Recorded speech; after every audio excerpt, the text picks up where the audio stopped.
Bon, alors je disais que j'ai pris ma retraite de l'académie en 2007. Donc ça y est plein d'années. Mais au fond, je n'ai pas arrêté parce que je n'avais pas terminé tous mes travaux. Parce que les chercheurs ne terminent jamais leurs travaux. Et quand on est en train de terminer un texte, il y en a un autre qui entre, puis il y a une idée qui émerge. Donc c'est difficile. Et puis j'explique ce que je ne veux pas faire, que je fais de temps en temps quand même. Pour les femmes de mon âge, da nga yeewu suba ngénte doomu jàmbur su añ jotee nga séddale añ bi su tàkkusaanee nga nangu warugar wala yóbbu warugar su guddee nga yóbbu ko mu sëyi. Et je ne prends que le caractère festif des activités des femmes sénégalaises de mon âge. Alors je le fais de temps en temps parce que socialement je participe à cette culture qui est la mienne. Donc j'ai des frères, des sœurs, des nièces de sang et des nièces d'amitié. J'ai des petits-enfants. Donc je suis bien obligée dans le circuit. Et puis comme sociologue, j'observe énormément. Mais honnêtement, pour continuer à faire fonctionner mes ménages, eh bien, je continue à sécher sur mes articles. Alors, heureusement, Internet aide à trouver beaucoup de documentation, mais je continue à travailler, et je continue à travailler pour mon propre plaisir, pour pouvoir vieillir sereinement. Parce que je vieillis, hein, les os craquent un peu, mais la tête, je pense que pour le moment, elle est encore assez à sa place. Donc ça, c'est ma manière de m'introduire. Mais surtout, si sur un campus du Sénégal, il y a une conférence sur le féminisme, j'accours. Bon, je ne m'attends pas à ce qu'on me fasse faire des discours d'ouverture, parce que finalement, bon, c'est quand même une tâche, mais discuter du féminisme sur le plan académique a été une telle bataille que je ne vais pas vous la raconter, mais je vous donne juste 2 ou 3 points. Il est évident qu'être féministe, c'était être occidentalisé.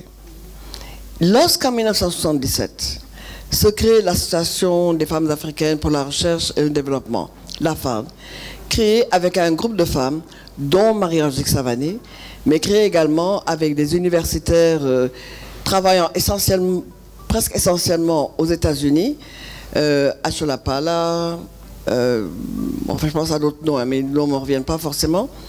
Elle participait à une conférence à Wellesley College aux États-Unis.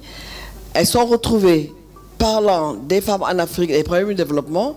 Il y avait tous les panels étaient dirigés ou dans ces panels parlaient essentiellement des femmes américaines. Alors, vous les connaissez, vous connaissez Marie-Angélique, bon, les autres c'est la même trempe.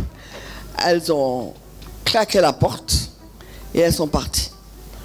Et elles ont, alors je ne sais pas d'ailleurs si Marie-Angélique Savané était là-bas ou pas, mais en tout cas, voilà. Mais en tout cas, à partir de ce clash, elles ont décidé qu'elles allaient faire un mouvement en Afrique qui puisse permettre aux Africaines de parler d'elles-mêmes.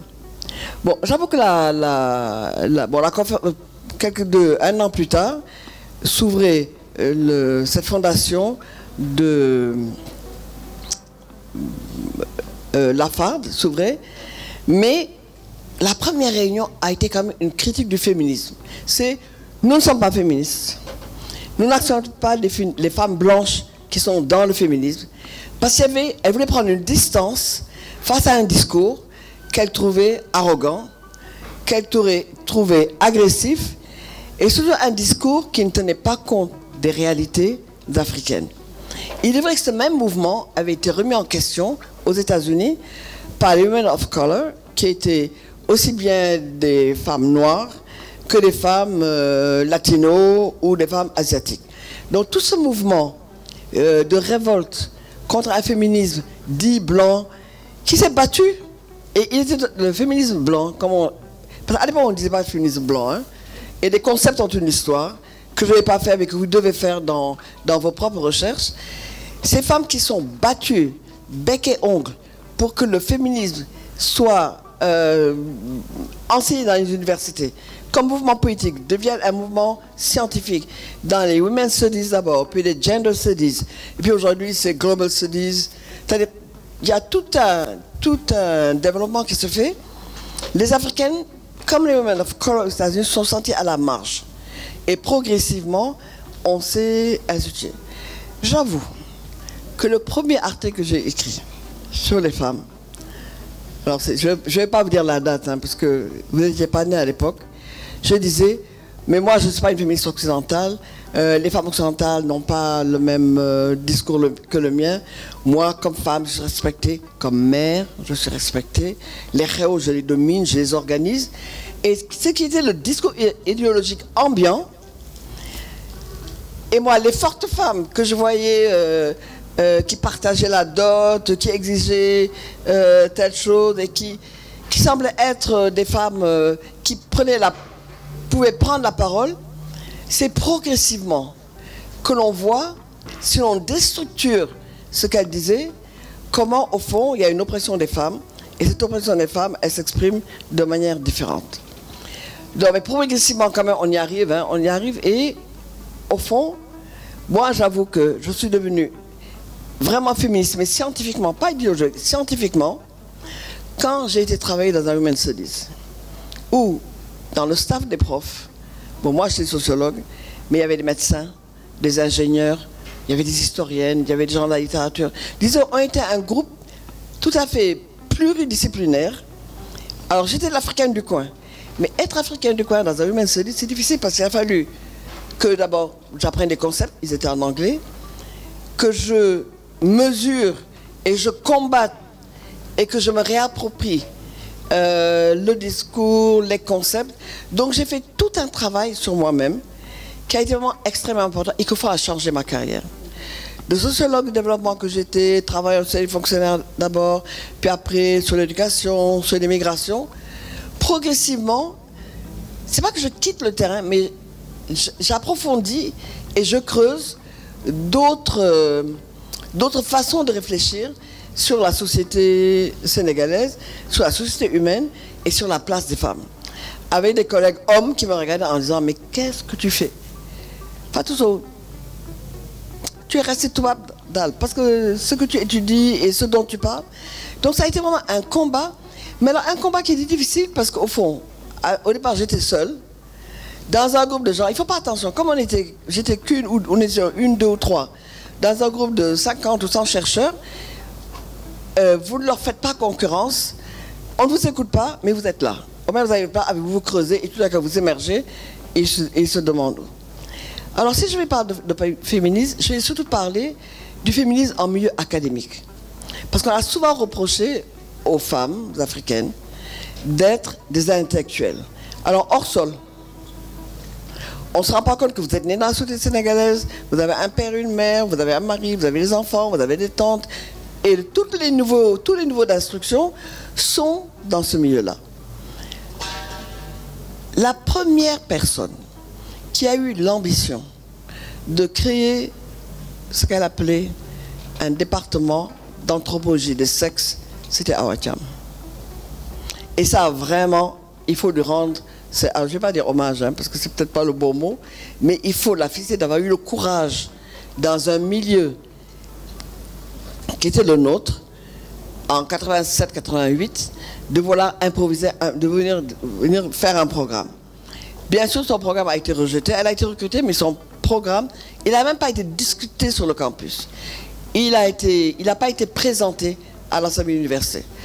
Et quand, quelques mois plus tard, je rencontre le recteur de l'université de Dakar, je lui demande mais pourquoi est-ce que vous n'avez pas discuté Hawa Thiam, le projet de Hawa Thiam?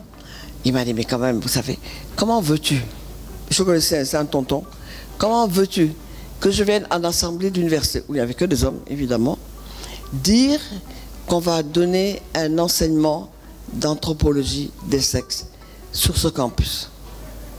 J'ai dit, mais j'étais tellement choqué.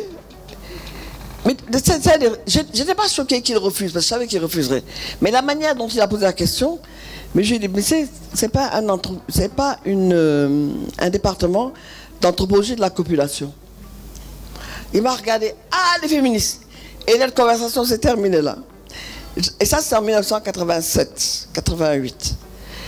Quand, en 2000, j'ai eu l'audace de proposer un programme, alors que je n'ai pas appelé anthropologie des sexes, que je n'ai même pas appelé un centre d'études féministes, parce qu'à l'époque, ce n'était pas mûr. J'ai demandé un programme. Je n'ai pas demandé un département, parce que ce n'était pas mûr non plus, mais je voulais juste un programme en études des femmes. Ces femmes africaines, vous connaissez, elles ont la culture, nous sommes des gardiennes des valeurs, j'avais écrit ça aussi hein, il y a 30 ans plus tôt, mais ça a été totalement refusé. C'est-à-dire que moi, j'ai déposé une demande, on ne m'a jamais répondu. Jamais. J'ai introduit un dossier que j'avais fabriqué, que j'ai distribué moi-même sur le campus porte à porte, mais le doyen de la fac des lettres, à qui j'ai demandé, n'a pas voulu. M'a dit, bon, écoute, on va l'étudier. Et à l'enfant, et à l'IFAN où j'étais, je n'ai pas osé le proposer, parce que le directeur de l'IFAN que nous avions à l'époque m'avait foutu à la porte déjà. Excusez-moi, mais c'est vraiment le mot, il m'a foutu à la porte. Il a fallu que je téléphone le président de la République et en disant, Abdou Diouf, j'ai besoin de garder mon poste, parce que voilà ce que je fais. Ben après, il y a eu un programme, c'est celui que Fatoussa a mis, bon, qui a le mérite d'avoir existé parce qu'au moins il a institutionnalisé, c'est un laboratoire genre et famille. Bon, il a été ouvert par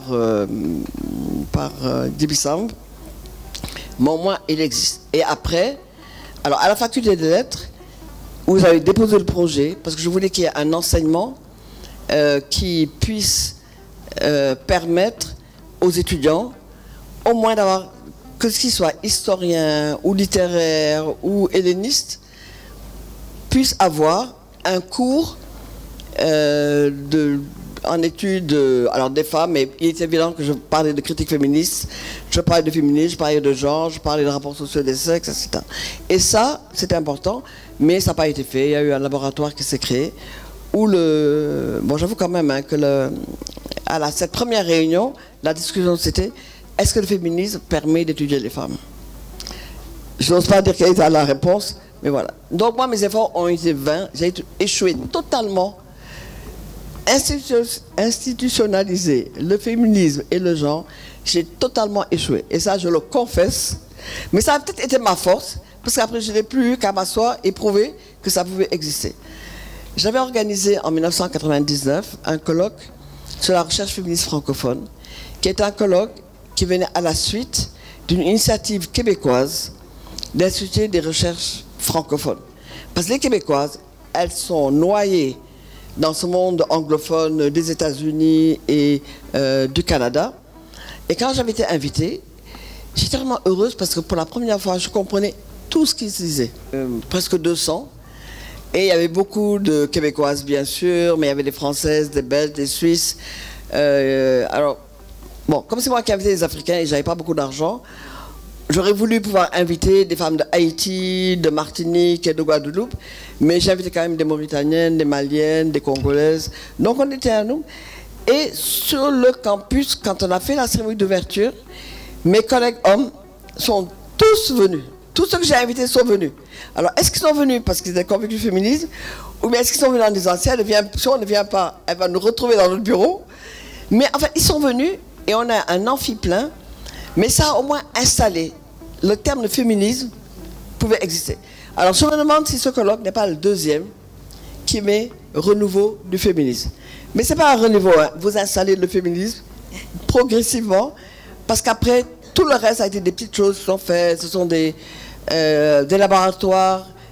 Suite face à ça, il a l'avantage d'exister, mais par rapport aux autres grands laboratoires sur le campus et par rapport à l'enseignement qui est donné, enfin, c'est toujours problématique. On aimerait bien que ce soit installé comme une discipline une fois pour toutes.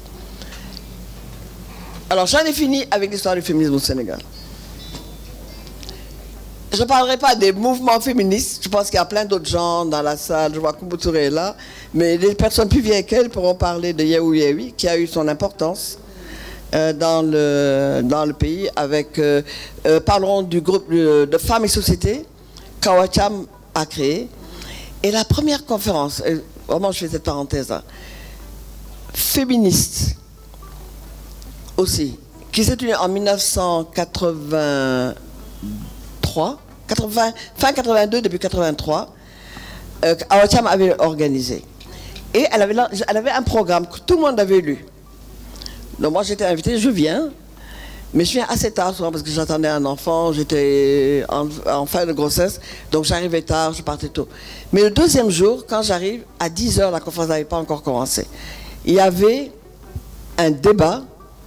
Le premier débat a été, est-ce qu'on accepte les hommes dans la conférence? Awatiam avait dit non, pas un homme. Alors bien sûr, il y a 2 ou 3 hommes dont je tairai les noms, pour la provoquer, sont entrés en disant, nous on ne sort pas. Donc il a fallu 1 heure pour que finalement des femmes dans la salle leur disent, bon écoutez, vraiment s'il vous plaît, partez littéralement, et ils ont quitté. Moi quand j'arrive, la réunion n'avait pas encore commencé. Je m'assois et puis je dis, mais qu'est-ce qui se passe? On dit, ah, il y a un conflit. Dans le programme, il y avait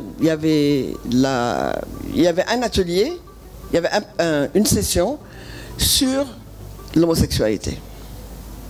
Et devait parler un couple, 2 femmes, une femme un peu plus âgée, avec sa femme, alors à l'époque on ne disait pas sa femme, on disait sa partenaire, un peu plus jeune. Et quand les femmes qui étaient dans la salle ont vu ça, alors entre Alpoularen, Serer, Wolof, elles ont dit jamais elle ne prendra pas la parole. Il a fallu que, étant l'une des plus vieilles dans la salle, que d'autorité je dise, mais entendre des homosexuels parler de ce qu'est l'homosexualité, parler de leur oppression, elles ont le droit. Et honnêtement, alors, ce qui a joué là-bas, c'est que ma femme, comme j'étais plus âgée, j'étais l'aînée, elle m'a dit, bon voilà, on te respecte, c'est pour ça qu'on va laisser parler. Mais sinon, la conférence était terminée ce jour-là. Donc il y a eu un long chemin. Après, d'ailleurs, les féministes ont oublié de parler d'homosexualité, hein, parce que c'est tellement tabou. Et ces jours-ci, on peut voir sa tête tomber. Mais il y a tout un débat qui était là. Mais ça veut dire qu'au fond, on a mis du temps à installer le féminisme au niveau de l'académie. Et même si on donne un enseignement féministe, on donne un enseignement sur les femmes, on parle de genre. Mais alors maintenant, si les hommes se mettent à parler de genre, mais le genre UNESCO, c'est-à-dire le genre totalement délavé, apolitique, bon, alors on peut continuer, mais il y a tout ce travail que l'on a besoin de faire. Donc je pense que c'est très important de tenir cette conférence, et c'est très important au fond qu'il devienne, le discours politique bien sûr, mais un discours scientifique. Tant qu'on ne le met pas au niveau de la science, c'est problématique. Alors donc, sexe, genre et féminisme dans les sciences sociales, c'est des paradigmes toujours nouveaux. Ils sont toujours nouveaux tant qu'on ne les a pas naturalisés dans le langage, dans la recherche, dans la manière de concevoir les idées. Les quelques idées que je vais présenter, au fond, ces idées que j'ai développées dans un article qu'on m'a demandé d'écrire pour l'histoire générale de l'Afrique. L'histoire générale de l'Afrique a 8 volumes. Il y a près de 10 000 pages. Et quand on parle des femmes, on en parle de manière très, alors entre guillemets, traditionnelle. Et il y a un 9e volume qui va sortir. Et dans ce 9e volume, on fait une mise à jour du développement des idées, du développement de l'histoire, des événements, de la politique, etc. Et parmi les membres du comité, on a vraiment considéré que les femmes n'avaient pas eu la place qu'elles méritaient dans cette histoire générale. Alors que les femmes, elles sont là, elles sont présentes, elles participent à plusieurs niveaux, pas forcément comme des chefs, mais comme les troupes qui mobilisent, et jusqu'à un certain niveau. Mais dans l'histoire, on les reconnaît peu. Et l'un des directeurs de direction, Ali Mazrui, disait même, au fond, que l'histoire générale de l'Afrique ferme les yeux sur les femmes. La personne qui était dans le comité de mise à jour de l'histoire générale de l'Afrique était une femme. Et elle a dit au collectif d'hommes qui étaient là, mais on n'a rien sur le féminisme. On n'a rien sur la manière dont on aborde la question des femmes aujourd'hui. Donc, moi, on m'a demandé d'écrire le chapitre sur le féminisme en Afrique. Alors, on me donnait 5 pages, j'en ai pris 12. En estimant, et je leur ai dit, je mets 12, mais si vous refusez mes 12 pages, je vais dire, voilà l'histoire générale de l'UNESCO, voilà ce qu'elle fait, elle discrimine des femmes, etc. Bon, je ne sais pas si ça a marché, mais on m'a concédé mes 12 pages. Et il est évident que 12 pages, je n'ai parlé ni du Sénégal, ni de l'Afrique du Sud, mais j'ai parlé, au fond, de la production que nous avons et des thèmes généraux dont nous parlons. Il était évident que, pour parler du féminisme en Afrique, il faut quand même partir du point de départ de ce qu'on appelle féminisme. Parce qu'il y a eu des luttes des femmes sur l'humanité entière. Il y a eu des luttes des femmes. Mais la lutte féministe, c'est un concept précis qui démarre dans une époque historique précise, et la théorisation de ce féminisme, bon, qu'on le veuille ou non, il est occidental. Et quand je dis occidental d'ailleurs, les Françaises ou les Américaines avec qui je travaille me disent, mais pourquoi tu nous englobes? Je dis, bon, vous nous englobez bien dans la femme africaine. Alors si je dis la femme occidentale, vous n'avez qu'à comprendre mes débats, et à ce moment on va pouvoir échanger avec des points de vue un peu particuliers de part et d'autre. Parce qu'au fond, ce que là, et là je regarde juste un peu sur mes notes, hein, ce qui est, ne vous inquiétez pas, je ne vais pas tout lire, j'ai juste mis pour avoir quelques points. Si j'ai un trou, je regarde sur ma page ce que j'ai voulu dire. Mais, non. Mais ce qui était important, c'est au fond, qu'est-ce que le féminisme? Au fond, le féminisme, c'est un système de revendication et de théorisation des luttes des femmes. On a des manières de la théoriser, mais la manière dont ça a été théorisé en Occident et la manière dont c'est arrivé dans les luttes politiques jusqu'à l'académie, c'est un circuit particulier avec des concepts qui ont été créés, avec des idées à défendre. Et pour cela, je reprends un peu. Alors, j'ai été, vous savez, quand les anglophones, quand les Africaines anglophones écrivent, il n'y a aucune Française, aucune Suisse, aucune Belge, rarement, sauf si c'est vraiment Simone de Beauvoir. Et comment fait-on? Mais il n'y a aucune Africaine francophone dans leur liste. Alors j'ai pris le parti pris de partir des Françaises que je lis, ou des Européennes que je lis, qui parlent, ouais, des francophones que je lis, mais j'inclus quand même quand j'arrive au féminisme africain, je nous inclus toutes. Parce qu'il est évident, la tradition de lutte féministe dans l'académie, elle a été plus en avance dans le monde anglophone que dans le monde francophone. Là où nous, on commençait à dire, bon, ça va, est-ce qu'on existe? Les Africaines, elles avaient décidé que parler en anglais, ça ne posait pas de problème. Nous, parler en français, nous posait des problèmes. Elles n'ont pas eu à expliquer ce que veut dire gender relation, empowerment, bias, gender bias, etc. Elles n'ont pas eu à le traduire, elles le comprenaient. Nous, on a eu besoin de le traduire, de le comprendre, de l'assimiler et de le remettre en place. Mais ce que je veux dire, c'est, Nicole Mathieu, elle dit, le féminisme, au sens courant et minimal, c'est une analyse faite par les femmes, à partir de l'expérience minoritaire, des mécanismes de l'oppression des femmes en tant que groupe ou classe par les hommes et en tant que groupe ou classe dans diverses sociétés, et la volonté d'agir pour son abolition. Donc le féminisme, c'est démonter l'oppression des femmes par les hommes, et cette oppression des hommes sur les femmes, c'est le patriarcat. Donc c'est le grand mot qui est lancé, et dans le patriarcat, de Kate Millett à Betty Friedan, en passant par Paula Tabet, Christine Delphi, etc., sont des noms de femmes que je cite parce qu'elles ont vraiment ancré dans l'académie avec des ouvrages scientifiques, avec une analyse rigoureuse. C'est au fond, il y a une conception de la féminité qui est une conception biologisante. La femme, alors moi je dis que c'est un utérus, c'est des seins qui allaitent, c'est un sexe. À qui appartient ce sexe, ce ventre et ces seins qui allaitent, c'est une question fondamentale. Et toute l'oppression des femmes, c'est de là qu'elle part pour aller de l'avant.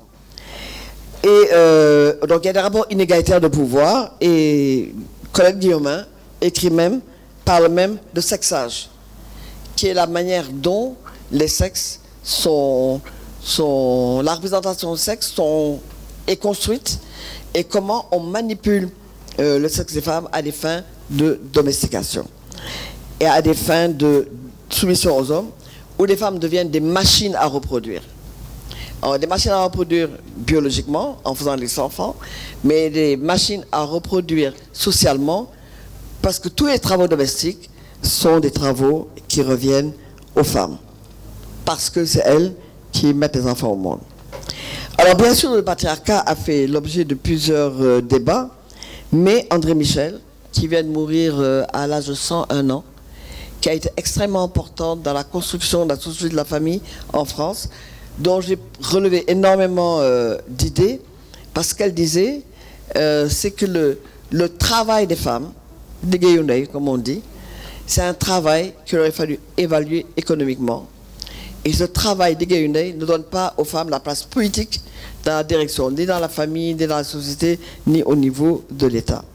Et elle dit, André Michel, le patriarcat, c'est un système qui utilise tous les mécanismes institutionnels et idéologiques à sa portée. Le droit, la politique, l'économie, la morale, la science, la médecine, la mode, la culture, l'éducation, les médias, etc. Et cela, le patriarcat le fait afin de reproduire les rapports de domination entre les hommes et les femmes, de la même manière que le capitalisme les utilise pour se perpétuer. Donc le féminisme, au fond, dénonce le sexisme et dénonce l'oppression, l'invisibilisation, la marginalisation et l'exclusion des femmes.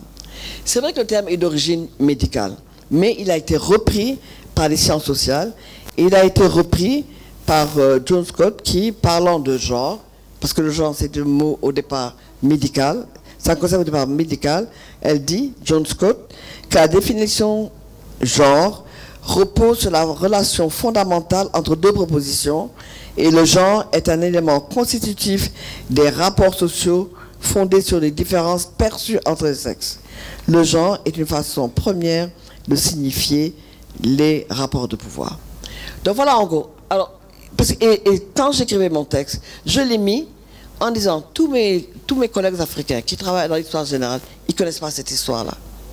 Et quand on parle pas du féminisme, je ne sais pas ce qu'ils se sont dit entre eux avant qu'il soit acquis qu'il y aurait un chapitre sur le féminisme en Afrique, mais je voulais mettre les points. Je dis bon, voilà ce que ça veut dire.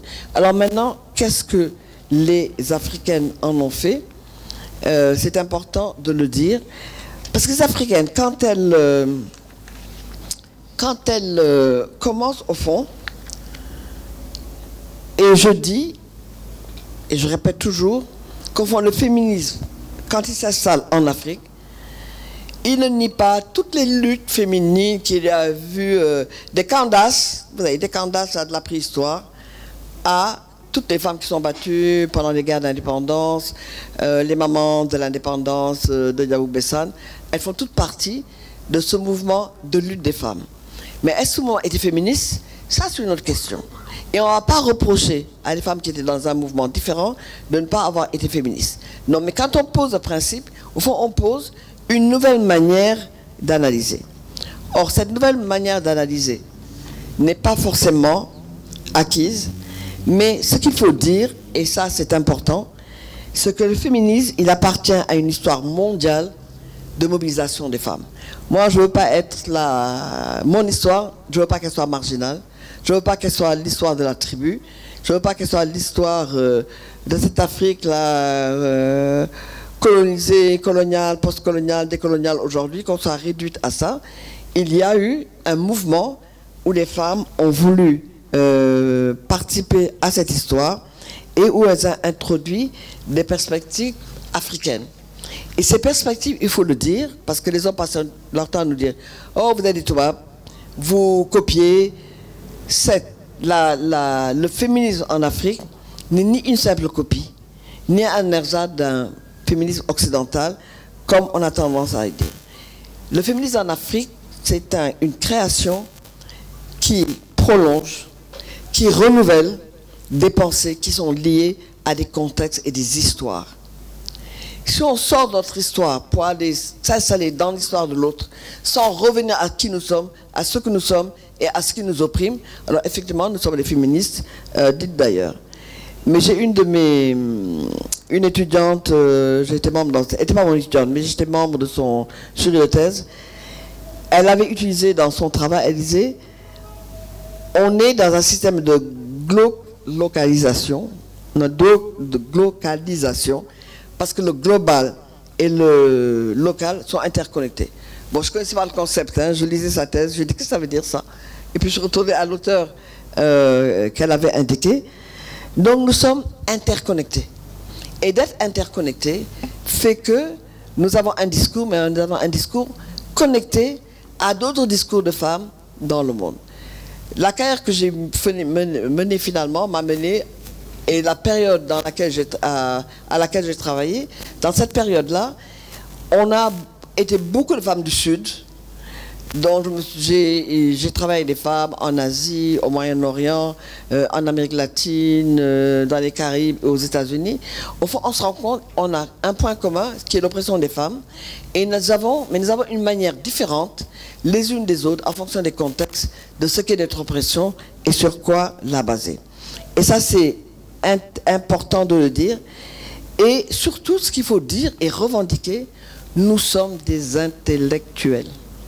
Quand un Sénégalais veut vous insulter, il vous dit, ah, mais on a dépassé tout public. Parce que c'était quand j'avais 20 ans. Mais à 40 ans, on ne m'a plus reproché d'être Toubab, on m'a reproché d'être intellectuel. Comme si je n'avais pas le droit d'intellectuel, comme si je n'avais pas le droit, moi aussi, de parler d'Althusser, de parler de Malthus, de parler de Keynes, de parler de Jean-Paul Sartre, de parler de Simone de Beauvoir. Eux, les hommes pouvaient être, voilà, Karl Marx, oui, Maoïste, you name it. Non, voilà. Donc, il pouvait prendre tous les auteurs, mais nous, quand nous prenions des auteurs femmes, alors ma génération disait auteurs, hein, autrices, je ne suis pas encore arrivée, mais les auteurs et les autrices, quand nous prenions des femmes, alors surtout des femmes occidentales, parce qu'elles écrivaient en français ou en anglais, ce qui sont les textes que je lisais, c'était quelque chose qui était difficile à admettre. Et je pense à Patricia McFadden qui disait « We are makers of theory ». Nous sommes des femmes qui fabriquons aussi les théories. Alors les hommes africains produisent des théories, mais les femmes en Afrique, bon, mais quand même, vous n'êtes pas assez intelligentes, pas assez formées. Et si vous faites des théories, vous faites des théories en dehors de ce qu'est la culture. Et comme nous sommes les icônes de la nation, comme nous sommes les gardiennes des valeurs, j'écris ça aussi, hein, mais je ne l'écrirai plus maintenant. Ça a été un problème. Et il y a eu toute une bataille des femmes pour se positionner. Mais se positionner, c'est d'abord se positionner face au féminisme occidental. Or, nous, on disait féministe occidental. Aujourd'hui, on dit féministe blanche. On parle de blanchité ou de blanchéité. Moi, à mon époque, on disait, donc dans les années, disons, 80, 90, ce dont on parlait, c'est ce féminisme occidental qui occupait l'espace. Et comme disait Fatima Mernissi, qui est une féministe marocaine, très connue, qui est décédée malheureusement, et qui disait, toutes les fois que je rencontre une Américaine, avec arrogance, elle me dit, tu es féministe? Oui. Alors si tu es féministe, tu n'as qu'à me suivre, parce que moi je te mène vers la libération. Where women's freedom, women's lib. Et Fatima Mernissi, moi qui la connaissais, elle avait un orgueil démesuré de femmes à qui l'on reproche d'être femme, d'être intelligente et d'écrire. Bon. Donc c'était une question. Donc la première question c'était qui est féministe? Elles ont toutes rejeté le terme parce qu'elles rejetaient cette idée de féminisme. Et elles disaient, nous ce qu'on veut prioriser, c'est nos perspectives et nos priorités du Sud, alors que les racines, les discours à racines occidentales ne reflètent pas nos expériences historiques, ne parlent pas de nos besoins, et toutes les théories de ce qu'on a appelé les théories du développement, ce qu'on a appelé WID, Women in Development, EFD, l'intégration des femmes au développement, le genre, elles ont, jusque dans les années 90, rejeté la discussion en disant « mais ça, ce n'est pas nous ». Et elles disent, au fond, il y avait une ligne de fracture idéologique qui existait, qui était réelle, et qui était renforcée par les Noires américaines qui, elles, ont mis la race au cœur de leur débat, d'où l'intersectionnalité. Mais j'en parlerai pas parce qu'il y a quelqu'un d'autre qui vit dans le programme qui parlera de l'intersectionnalité. Alors que les Africaines disaient il faut décoloniser le féminisme. Elles dénonçaient le racisme, mais c'était implicite dans la colonisation. Parce que c'était lié à l'exploitation coloniale. Parce qu'elle disait racisme et exploitation coloniale, on faisait une médaille avec il y avait deux faces, mais c'est le même objet. Et, comme je dis, Lafargue, créé en 1977, avait un projet panafricain de décoloniser les sciences sociales.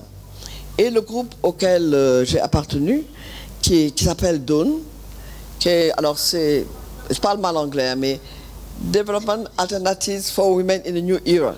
C'était un mouvement du Sud, dans lequel Marianne d'ailleurs était partie prenante, qui comprenait des femmes d'Amérique latine, des Caraïbes, d'Afrique bien sûr, du Moyen-Orient et d'Asie. Et elles aussi, on s'est mises ensemble pour avancer nos perspectives. Disant que dans ce féminisme, il y a une lutte des femmes, mais quelle est notre lutte?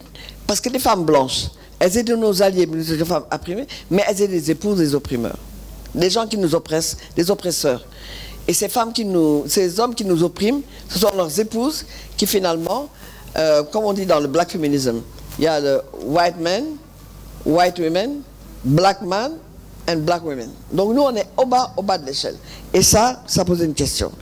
Et cette question qui a été au cœur des problématiques des mouvements, de Women of Color, Black Feminism, Womanism, Combined River Collective, qui ont mis en avant les rapports de pouvoir entre les hommes et les femmes, elles ont mis en exergue l'esclavage, la colonisation, les politiques raciales ségrégationnistes, et elles ont soulevé des questions qui, beaucoup plus tard, dans les années, alors presque dans les années 2000, mais 2010, 2015, à ce concept qu'on a beaucoup utilisé en France, racisé, racialisé, auprès des femmes d'ascendance africaine qui vivent en Europe, alors afropéennes.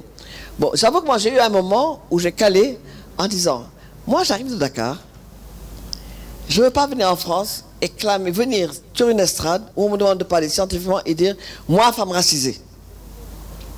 Parce que moi quand je sors le matin dans la rue à Dakar, on va me reprocher plein de choses, mais on ne va pas reprocher d'être une femme noire. Donc on a besoin d'être dans... Mais je disais ça en disant, il faut être dans le contexte. Et je disais aux étudiantes qui étaient là et à mes collègues, et aux étudiantes qui disaient, oui, nous sommes racisés, je leur disais, bon, vous l'utilisez ici, mais en même temps, il faut que vous avanciez votre agenda.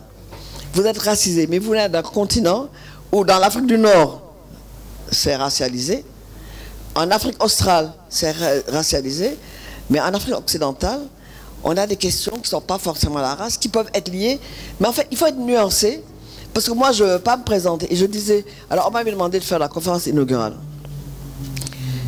Quand je regarde la salle, les 3 quarts étaient des étudiantes françaises, c'est des femmes blanches, et puis il y avait plusieurs africaines, étudiantes africaines venues en France, mais africaines nées en France, en Belgique ensuite. Et j'ai expliqué, j'ai dit, écoutez, j'ai un public différent. Et selon le public, j'aurais tenu un discours différent. Mais comme vous êtes ensemble, alors je vais vous dire mon discours, comment moi, je suis noire, mais je deviens une femme noire quand je mets les pieds dans un monde blanc. Donc on a tenu... Pardon, je vais boire un peu. Je perds ma gorge.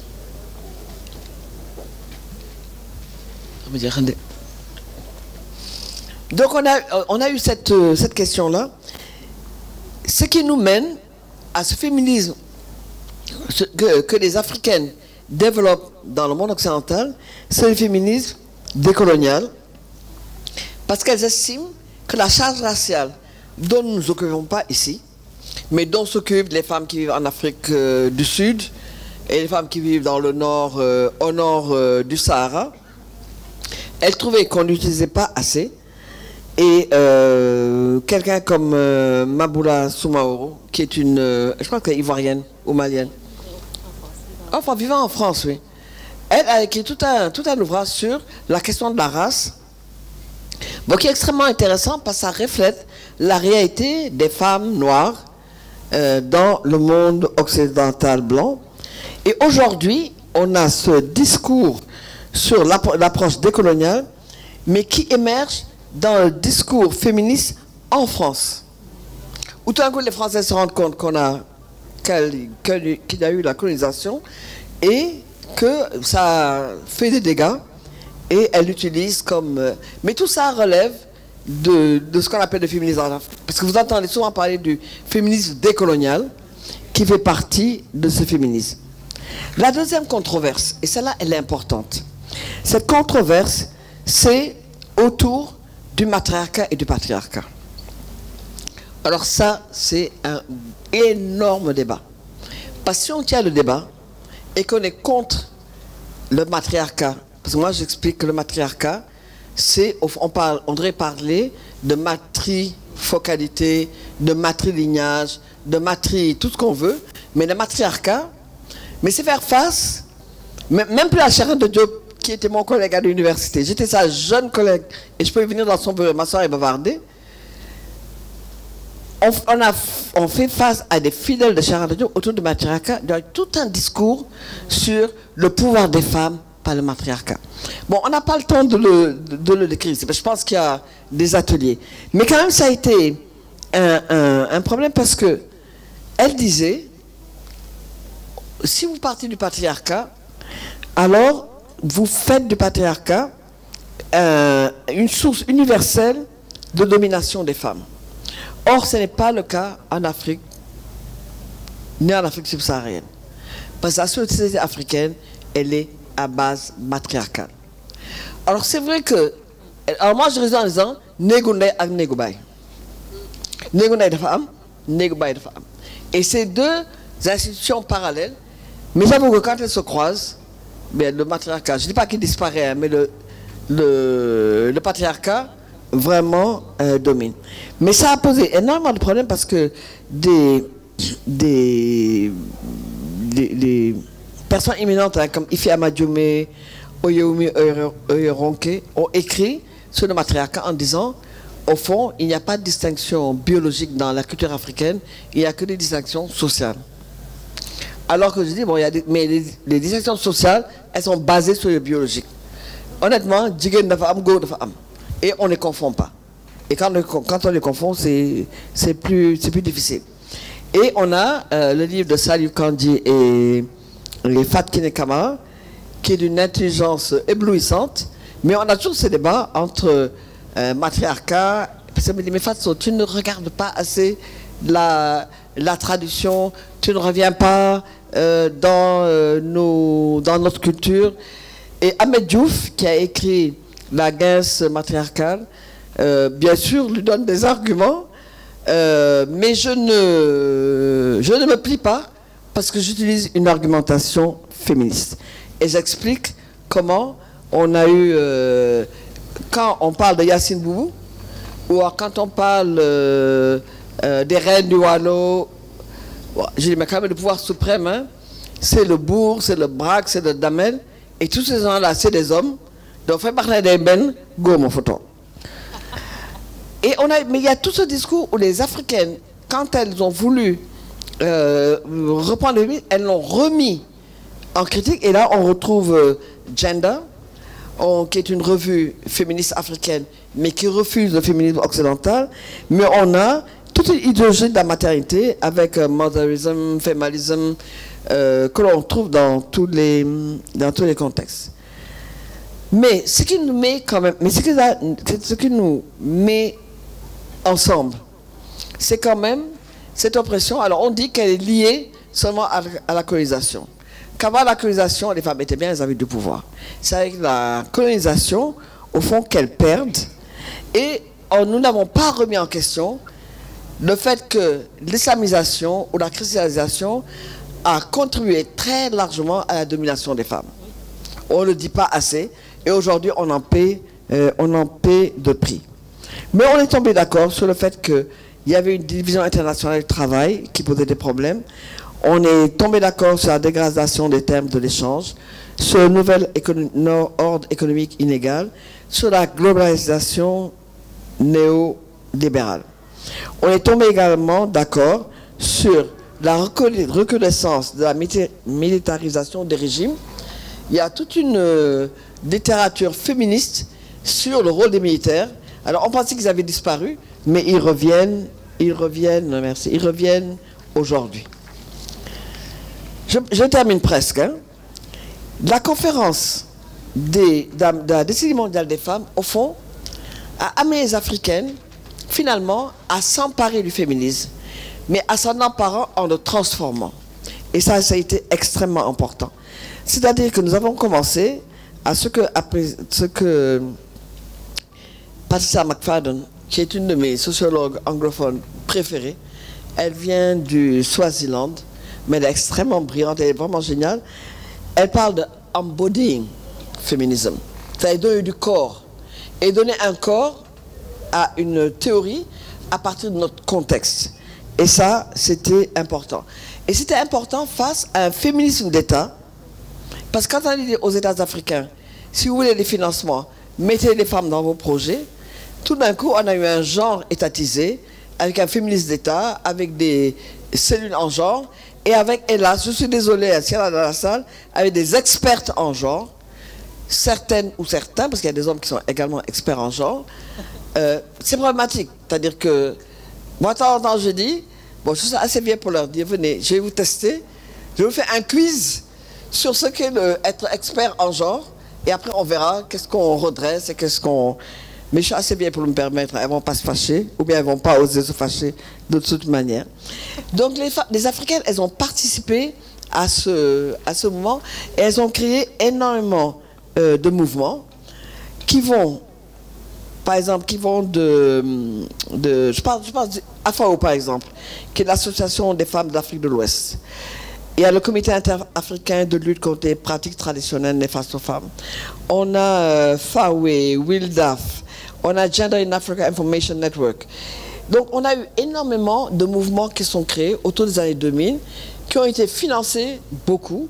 Donc les hommes me disent, oui mais c'est les institutions internationales et le privé, et les institutions privées qui vous financent, donc votre parole n'est pas libre, comme si eux, leur parole était libre alors qu'ils sont également financés. Mais surtout, on a eu de plus en plus de femmes qui sont impliquées dans cette recherche. Je pense à WIN, qui est Women in Nigeria, créée dans les années 80 au Nigeria. Je pense au Kolesria, où Amina Mama, Aïcha Imam et moi-même avons contribué à tenir ce colloque au Kolesria, parce que c'était impossible de le faire à l'université en 1992, et qui nous a permis, une fois qu'on a terminé le colloque, de faire cet ouvrage qui s'appelle Sexe, genre et société, engendrer les sciences sociales d'africaines. Et on a, par exemple, à partir de 2003, une revue en ligne qui s'appelle Feminist Africa, qui est du African Gender Institute de l'Université du Cap. Et je pense par exemple à la série Women Writing in Africa, les femmes écrivent l'Afrique, qui est également une initiative féministe. La partie sur le Sahel a été écrite par Essie Sutherland, qui est ghanéenne, et notre regrettée amie Aminta Diaw, qui était professeure de philosophie à la faculté des lettres. Donc il y a toute une étude il y a tout un ancrage des études féministes, des actions féministes, qui a également déteint sur les ONG. Et même si les ONG disent « nous ne sommes pas féministes », elles mènent des actions autour de questions qui sont des questions de femmes ou des questions sociales, mais elles le font avec une approche féministe. Alors, je vais peut-être terminer avec deux questions, qui est la question LGBT. Et vraiment, je la pose, parce que nous sommes tympanisés, parce que maintenant c'est le mot que je dis, par tout un discours de Sam Dikoyi sur l'homosexualité. L'homosexualité n'est pas une question féministe. Ce qui est une question féministe, c'est la sexualité. Ce qui est une question féministe, c'est le corps de la femme. Ce qui est une question féministe, c'est le contrôle par les femmes de leur sexualité. Et la manière de faire reconnaître ce besoin de contrôle par les hommes, alors nos maris, nos frères, nos imams, nos profs, l'État, le président de la République et le reste, par la politique, pour que les lois, quand elles sont prises, aussi bien au niveau de la famille, qu'au niveau du travail, qu'au niveau de la presse, on puisse respecter les femmes et respecter leurs paroles, parce que les femmes, je pense, prennent la parole de plus en plus. Les femmes, alors elles peuvent tenir souvent n'importe quel discours, mais moi je dis, au moins elles le tiennent, et après on peut discuter, débattre, elles peuvent nous convaincre, nous pouvons les convaincre. Donc c'est quelque chose qui existe et qui est là. Mais ce que les LGBT font, oui je termine là, ce que les LGBT ont fait, c'est de reconnaître que la sexualité, c'est pas seulement sexualité un homme et une femme. Bon, alors on peut être pour, on peut être contre, mais ce qui est reconnu par le féminisme, c'est la liberté des hommes comme des femmes de leur sexualité. Alors on peut mettre en prison un homosexuel qui abuse d'autres enfants, des hommes ou des femmes qui abusent d'autres personnes, qui abusent de jeunes, qui abusent. Mais deux adultes consentants qui ont un rapport sexuel, moi je trouve ce qui se passe dans leur culotte, et ça je reprends un mot qui a été dit dans la presse, ça les regarde et ça ne regarde personne d'autre. Mais du coup les féministes sont retrouvées accusées d'être lesbiennes toutes, et les Africaines, quand elles ont commencé à parler de féminisme, on a traité de lesbienne. Moi, ce qui m'a sauvé, c'est que je suis mariée depuis 50 ans, j'ai des enfants. Donc, wassalam, j'ai fait ma part. Donc, je peux discuter de l'homosexualité et dire, mais c'est leur droit. Mais mettez en prison tous les homosexuels, hommes ou femmes, qui violent. Parce que le viol, aussi bien entre personnes hétérosexuelles, ou entre personnes homosexuelles, ou entre personnes... un homosexuel qui viole une homosexuelle et vice-versa, le viol et toute personne qui a des rapports sexuels sans le consentement du partenaire, c'est un viol et à ce moment-là, on peut. Mais le reste, c'est vraiment leur histoire. Alors, donc ce qui est important au foyer du féminisme, c'est de déconstruire. Déconstruire les idées qui sont tapies dans ce que nous appelons les valeurs. Alors, on a tendance à dire les valeurs ancestrales, ADA. Alors c'est vrai ce qu'on dit, ko wàcc sa ànd ba woo mu toj, mais yaa xam nañ cee waree da ngay toogee ci àndu jàmbur te àndu jàmbur su yàggee mu nekk sa àndu bopp yow sa ànd lu la neex nga def ci kii bi nga ci xal yi nga ci def ak comment on appelle cooraay bi nga ci def yaa koy toggal sa bopp. Donc moi c'est ça que j'appelle les valeurs. Alors les valeurs ancestrales, les gens nous tuent parce que nous sommes des femmes nous sommes des femmes, celles qui, comment dire, entretiennent, gardent des valeurs, éduquent dans les valeurs. Bon, c'est extrêmement... Et ça, c'est un très, très grand débat pour les féministes en Afrique. Alors, c'est déjà difficile ailleurs, mais c'est en Afrique. Alors, quel est l'avenir du féminisme? Souvent, comme personne plus âgée, on se dit, oh, mais les jeunes ne sont pas féministes. Ou bien vous avez de très jeunes, genre des personnes entre 20 et 30 ans qui me disent, ah, madame, moi, je ne suis pas féministe. Ah non, non, féministe. Alors, je dis, mais la liberté que vous avez, c'est nous qui l'avons construite.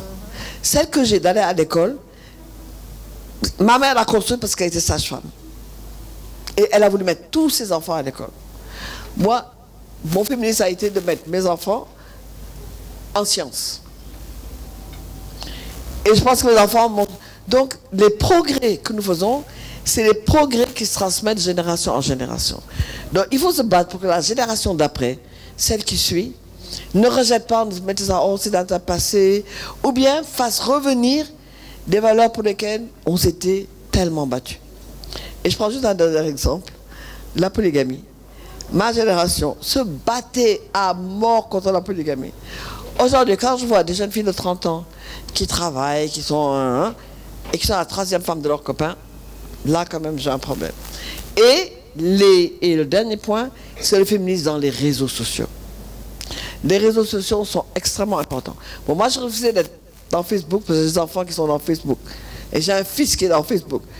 Donc je pense que c'est un espace que je peux leur laisser.